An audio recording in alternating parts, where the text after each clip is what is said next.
Well, U.S. officials say evacuations from Afghanistan will continue to ramp up in coming days. It was last night when President Biden vowed to get every American who wants to leave out of the country before troops are withdrawn. We go to our Washington correspondent, Raquel Martin, live.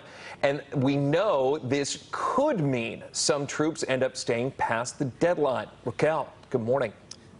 Good morning. That's right. For the first time, President Biden did suggest that U.S. troops that are supposed to leave Afghanistan by the end of the month could extend their stay to ensure that American citizens are out. But however, the president did not extend that promise to the roughly 60,000 Afghans also trying to seek refuge.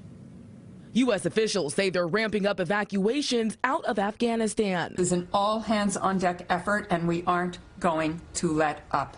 The Biden administration says already the U.S. military has evacuated roughly 6,000 people since Saturday, but say the ultimate goal is to get that number up to 9,000 people per day. It's obvious we're not close to where we want to be, so we're going to work that 24 hours a day, 7 days a week. Wednesday, Defense Secretary Lloyd Austin said the Pentagon and the State Department are deploying more personnel to the airport to speed things up and provide more security. We're going to get everyone that we can possibly evacuate it, and I'll do that as long as we possibly can. But outside the airport, Taliban fighters have set up security points and curfews that have made it difficult for many to leave.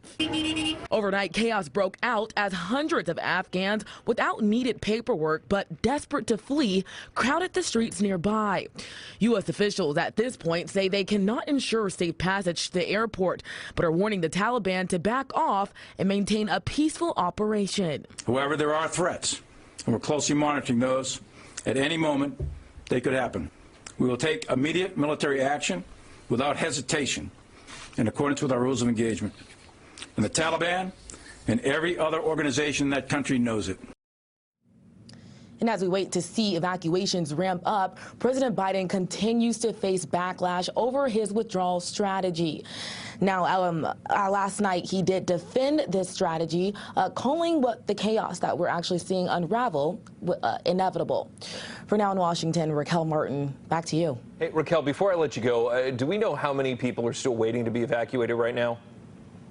We know between 50 to 60,000 Afghans are awaiting to leave Afghanistan. Now, these are people who already were eligible and have the right to leave the country. And there are still about 15,000 Americans, that was the last report I saw, that are also waiting. That includes approximately 200 American journalists. Wow. Scary numbers. Raquel, we appreciate the update.